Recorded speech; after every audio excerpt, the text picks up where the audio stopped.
My name is Amal and my name means hope in Arabic.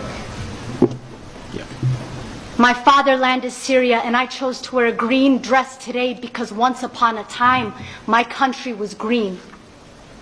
We will bring up the torture because this is what it has come to as a result of the silence of the world nations. And I come here today with a poem because I expect everybody in this room and everybody in this building to ornament their memories with torture. Because the memory of this world carries torture, but it also carries greenery. Syria's people weep inside of her. Her belly filled with prisons. Her Palmyra spine a staircase with Shabih fingerprints in the drought, leading to dungeons with torture tool chandeliers, pliers and knives, rubber cords and smiling rapists, with human teeth as trophies they wear around their necks. War relics like teenage carcasses and bullets next to bags of bread and body bags. Syria keeps record of the tortured, despite the shrapnel spinal taps, despite sarin gassing her memory, despite broken fingers, bloody teeth, and ripped out throats. She recites the name despite the vetoes of the weapon suppliers. She remembers the neglected, because atop the Palmyra palace of torture were ruins that were far more photogenic. When gangs of leftover warriors destroyed those ancient pillars, the world was so devastated. How could we destroy something so beautiful, we asked? How could we destroy history? As if the souls of the civilians beneath the sand were not beautiful enough. As if they were not valuable enough to have been considered destroyed. As if their lives were not a part of history too. We tend to mourn the ruins when we ought to mourn the lives our silence has ruined. Stones do not matter when people are inside of the earth instead of the rock. My name is Amal and my name means hope. I have lost 46 members of my family to bombs, to snipers, to starvation. Men have returned to their doorsteps having lost 50, 60 pounds on their body, cigarette burns on their flesh.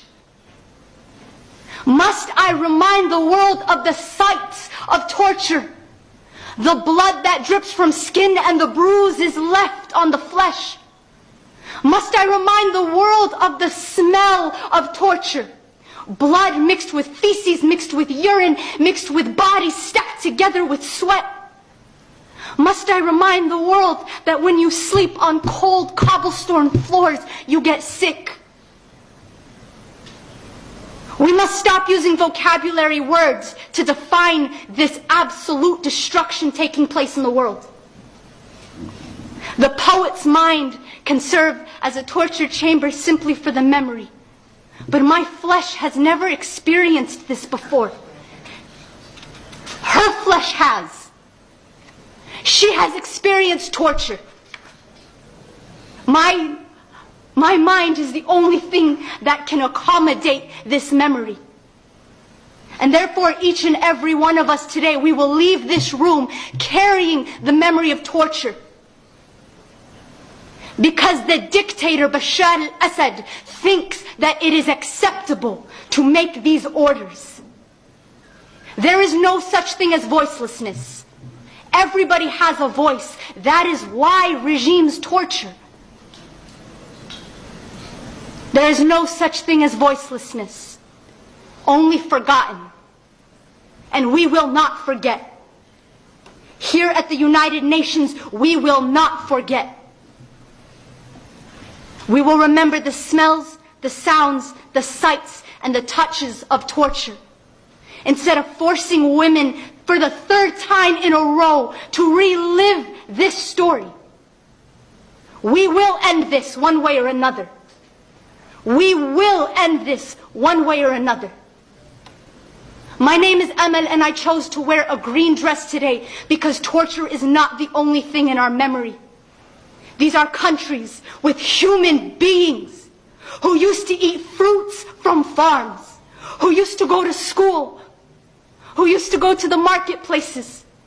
We prefer the red from tomatoes instead of the red from blood, the black from the eyes of the people we stare at instead of the darkness of the dungeons. My country is a land of greenery, not a land of torture. But we will ensure that all of its darkness is remembered, and we will bring it to light. I demand from the United Nations that it ornament its memory with the torture of human beings, because the only reason we are here is for the people. And I have to do this because I picked up the pen to come here. يا بشار ويا كذاب تضرب أنت وهالخطاب الحرية صارت على الباب يلا ارحل. Peace be with all of you, and peace be with the people in the torture chambers. They might not know we are speaking of them, but we will remember them. We will remember them. Promise me out loud that you will remember them. Say I promise. Say I promise. Say I promise. Thank you.